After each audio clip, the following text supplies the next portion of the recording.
Welcome to the virtual campus for the National Center for Integrated Emergency Response.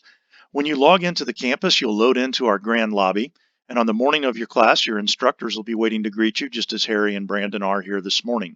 Now, when we look at some hints in the intelligence unit, the first thing that we have to really assume, and I think that this is standard for most positions in the active shooter incident management, is that there's going to be overload. You're going to have information that's coming in, and the best way to do that is utilize the contact teams for the students when they get to the reunification site. And oftentimes, we're going to have an off-site reunification location in a school violent event because the school that just was impacted by this incident is now a crime scene. So our first scenario this morning is going to be at the Montgomery County Courthouse. If we get our dispatchers up to room 12. All units in Squad A, we received a panic alarm at 58 Broadway. 108 to dispatch.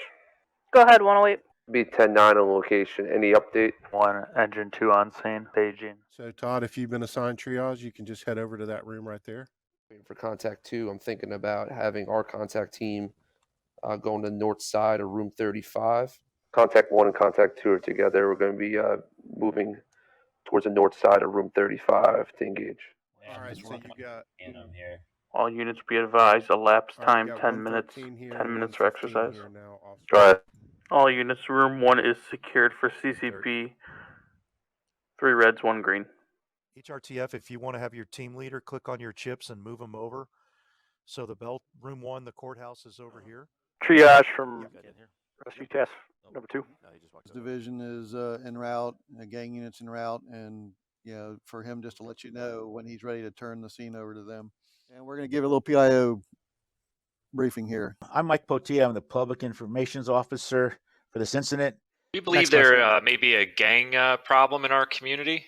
That is not part of this investigation. We're concentrating on this incident that happened today. Next question. Social media is telling us that there was an officer shot and killed. Can you confirm that? There were no officers shot and killed. Next question. Contact teams did a great job. We linked back up with contact 1, moved everybody into that area. So we will start off with tactical. We had contact team 1 arrive at building 5 in the cafeteria. They reported 3 red, 2 green. It was nice having transportation right next to me so we could just verbally talk. As far as transport goes, things went very smooth because had all patients transported at the 23-minute mark. It was my first role in the staging position here.